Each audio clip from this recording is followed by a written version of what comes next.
Vice President-elect and current Ohio Senator JD Vance will bring some of Trump's cabinet picks to Capitol Hill this week in an apparent attempt to shore up support among his colleagues. Defense Secretary Pete Hegseth and Attorney General pick Matt Gaetz are set to meet Wednesday and Thursday with GOP lawmakers. Hegseth and Gaetz have faced scrutiny over sexual misconduct allegations against them, including calls from lawmakers in both parties to release a House ethics report specifically into Gaetz' alleged misconduct. Both men deny any wrongdoing. Nicholas Wu joins me now. He's a congressional reporter for Politico. Nicholas, good to see you. What more do we know about these planned meetings? Well, what we're seeing right now is the start of the transition process and the nomination process for these more controversial nominees before the Trump administration is even sworn on into office. They're really hitting the ground running.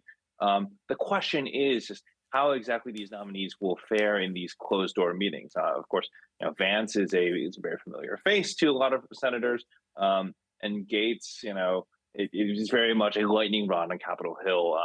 But he is someone who they know. Where do things stand right now with that House Ethics Committee report?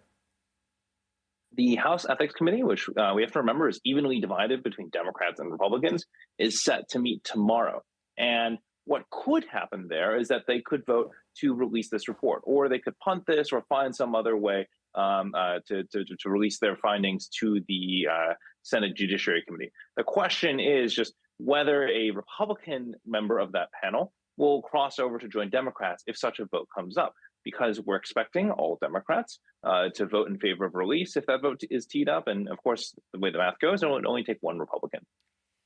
Democrats have re-elected Hakeem Jeffries to serve as House Minority Leader. Let's go ahead and listen to some of this. Despite the claims of some of my Republican colleagues who have spent a lot of time over the last 2 weeks talking about some big, massive mandate, I'm looking for it. That doesn't mean that we don't have to make adjustments to make sure that we can get beyond fighting House Republicans with a national wave on top of us to a draw. But the question about this notion of some mandate to make massive far-right extreme policy changes, it doesn't exist. It's interesting. We've been hearing that a lot from many lawmakers and Trump himself of this mandate given by the American people.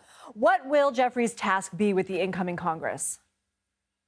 The test for Jeffries is going to be how to steer his party through the minority and when they try to find bipartisan deals, if they do exist, while also protect all of the vulnerable purple district lawmakers in his caucus. There's lots of different competing demands here.